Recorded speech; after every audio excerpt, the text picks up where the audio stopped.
How's it going out there today, everybody? Hope everybody's having a great day. I want to talk to you today about the Canadians taking over the American truck market.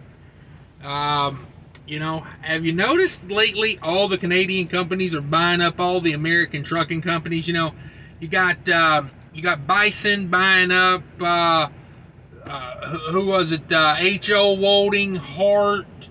And I noticed I seen a Bison truck today that shows a Wisconsin address on it. So it says U.S. Bison as the name of it, out of Elmhurst, Wisconsin. So I find that to be interesting.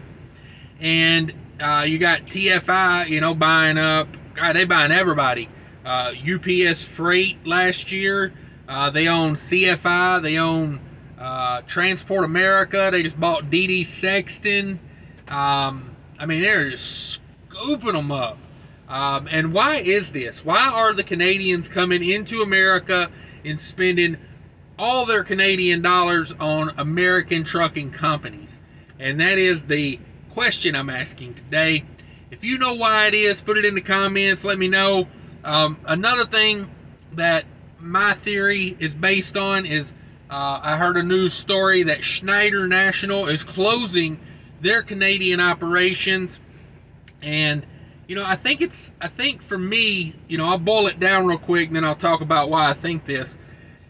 I think it's just hard to do trucking business in Canada. From the people I watch on YouTube that are in Canada, it seems to be harder to do, regulations. They seem tighter. Tax seems to be crazy more, even more than it is here on trucking. I think it just adds up, and it's making it very unprofitable to do trucking in Canada. I think that's why they're doing this. I think it has a little bit to do with maybe putting a play in for autonomous trucks. Maybe they think autonomous trucks will be a thing in America before it's a thing in Canada. Maybe that's part of it. What else could it be? Maybe the valuation on some of these trucking companies is good right now with equipment.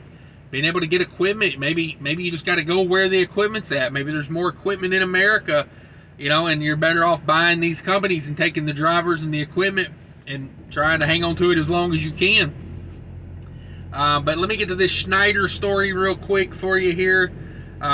So Schneider announced they are going to close their Canadian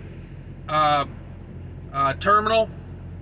It says Schneider National announced last week it's closing its operation in Canada and relocating its equipment to the U.S. So maybe they're just more profitable in America, and why have all the equipment up in Canada when you're not as profitable there?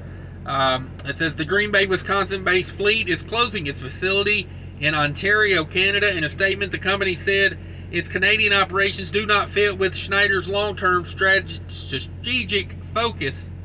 The company said it expects to be out of the Canadian market by the end of March. So, man, they're not even wasting time with it. They announced this in January. They're planning in 2 months to be completely over and done with it. Schneider says this decision was difficult. The company said in a statement, the change will affect all 150 Canadian-based associates and drivers. We are working with associates during the transition. Company trucks and equipment will be transferred to our U.S.-based network to continue to serve our customers. And as we proceed with the sale of the Ontario property, we expect Schneider will no longer have Canadian-based operations by the end of March. We have notified all our Canadian associates and will remain in regular communication with them over the coming months.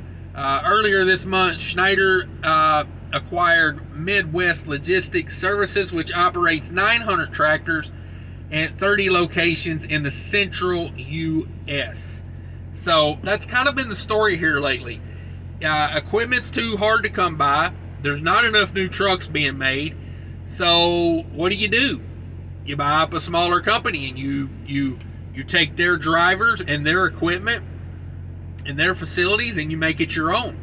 I mean, let's face it, that's what's going on right now. It's consolidation because, the ATA is still out here screaming we're 80,000 drivers short. I think what it is, I think you're just these big companies that, you know, they need to grow because their stock, you know, they're publicly traded, so they got to keep a certain level of growth going. But it's hard to keep a certain level of growth going when you got no equipment and you can't get drivers.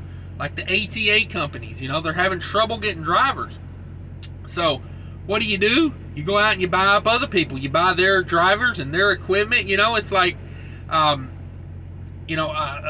when Lesser bought Hirschbach out, or Hirschbach bought Lesser, the Eagan, Minnesota-based refrigerated carrier, Lesser, last year. Hirschbach said right in a statement, hey, we needed drivers and we needed trucks. You know, hey, we did it. It's a good way to scoop up equipment right now, because some of these mid-sized carriers like Lesser, I think, was like 400 drivers or something like that. So, you know, a lot of the drivers are going to hang around for a while, so you're going to keep the drivers for a while. But Lesser was in a pinch because they didn't have enough drivers. So, you know, they were having trouble hiring and retaining drivers. So Hirschbach probably got them on a little bit of a discount because of that situation. And I think that's what's going on with these Canadian companies. It's like the American market just looks more attractive right now because of regulation and because of equipment and evaluations on some of these companies that, you know, you take a 400 truck company and you say they're 50 drivers short. Say they got 50 trucks sitting around.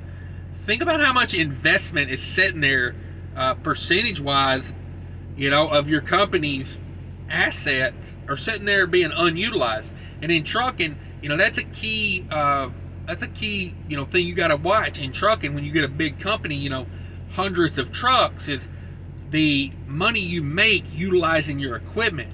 So if you got a bunch of equipment sitting around not making money, you might be looking to sell it, and that's what the big guys are just chomping at the bit to do right now, is to buy something up. So for me, my thoughts on the Canadians taking over, Schneider was a good, like a tell, you know, of what's going on. Because when a company like Schneider, you know, Schneider, they're probably one of the top 2 or 3 purchases of Freightliner trucks. I mean, you go by these terminals that Schneider's got, and I mean, it's just a sea of Freightliners out there.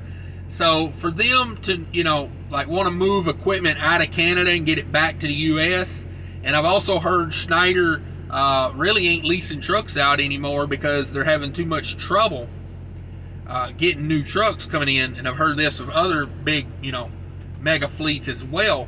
So it tells me that, you know, equipment shortages are here to stay probably for a good while, if I had to guess. It also tells me that the American market's just more attractive. That's why all the Canadian companies are coming down and buying it up. You know, the evaluations are just better here, I guess.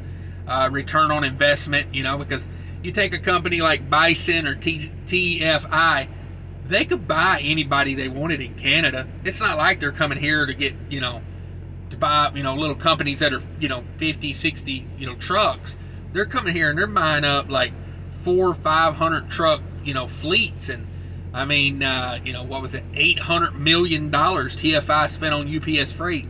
I mean, they're not coming here to buy up little tiny assets. They're coming here to buy big ones. So if they wanted to buy Canadian trucking companies, they could easily buy Canadian trucking companies. So they come here.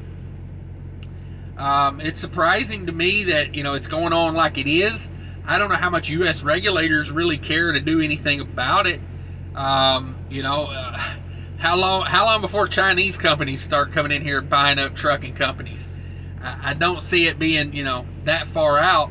Another thing I've thought about too is I don't hear the Canadian companies talk as much about lease purchase or wanting to do lease purchase, and because I never hear any Canadian trucker talk about a lease purchase. It's always, you know, just company driver or owner operator or carrier. So, and you know, for me personally, I think lease purchase is the most profitable way to do trucking as far as from the company aspect. From the driver aspect, it's the worst because the company's keeping all the profit. So maybe that's something they're looking into. You know, maybe they can come down here and get in the more profitable side of lease purchase.